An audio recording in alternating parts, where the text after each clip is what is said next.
The NCAA and its 5 conferences voted last night on a deal that could allow universities to pay student athletes directly as soon as the fall of 2025. Now, the deal includes a settlement of nearly $2.8 billion, and that would be paid out to former athletes who sued over the use of their name, image, and likeness. It also creates a system that will allow Division I schools to pay their athletes up to $21 million a year. Brandon Marcello joins me now for more on this deal. He's a national college football writer for CBS Sports. All right, let's talk about that's an awful lot of money. Just walk us through the details of this settlement.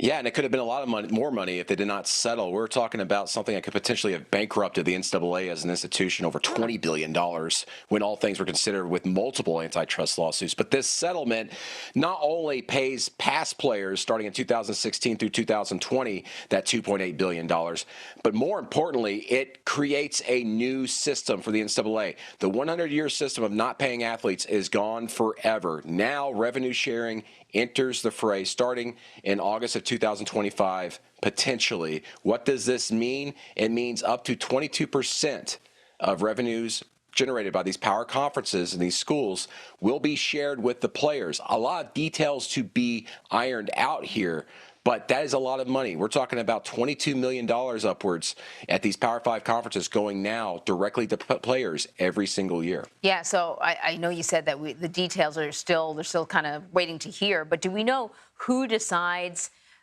how much anyone gets? Like how that's, is there an equation? Like how are they going to work it out? Yeah, what they've done is they kind of put together a formula of sorts where they went, okay, we're just going to do 22% of the average revenue for a Power 5 conference team. So, for example, Ohio State is the richest program out there. They get more than $250 million in revenue, whereas lower tier programs get much less than that. So they took the average. They came up with a number between $20 to $22 million. Likely will be capped at $22 million for these Power Conference teams. That number will increase year over year over year. In fact, it's expected to go up 4% after the first year. But still, this isn't all set in stone.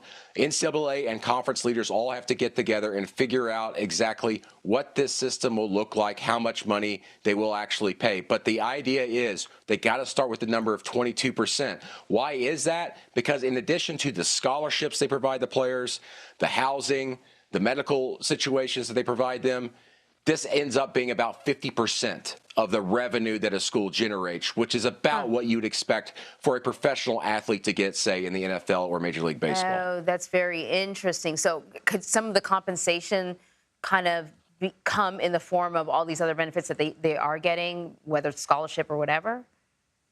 Those will not be included in that 22% number. It'll be outside of that. But the idea is that when they combine the two, it'll add up roughly to about 50% of the revenues generated by these schools. And so, I mean, this has got to change the landscape, though. What about, recruitment? I mean, I know there are critics out there, and what are they warning us about?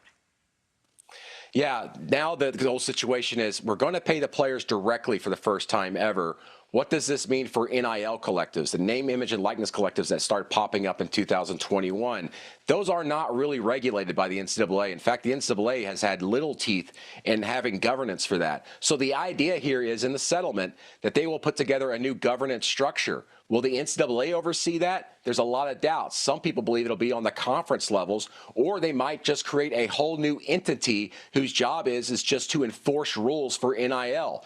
One of the ideas that's been presented in this settlement agreement is that to bring the NIL collectives that have usually been outside the athletic departments and have been run by boosters under this clandestine understanding that it's benefiting players, but in actuality, what they're really doing is they're just paying to the highest bidder. The highest bidders are providing money to these players to entice them to come to school there. It's not actually a fair market value. So they're wanting to get that under corralled here. But the issue with that is that you probably still need congressional help to provide some guardrails and codify some of this language that's in this settlement when it involves NILs. Otherwise, what you're going to see is, in addition to this 22% payout of the athletic departments directly paying players, these NIL collectives will continue to raise the stakes. So for example, let's say a quarterback at the University of Alabama, the revenue sharing they're getting from the school, let's say it's $120,000. I'm just pulling that number out of nowhere. Right. Well, the NIL collective could still add on top of that and pay them $3 million. And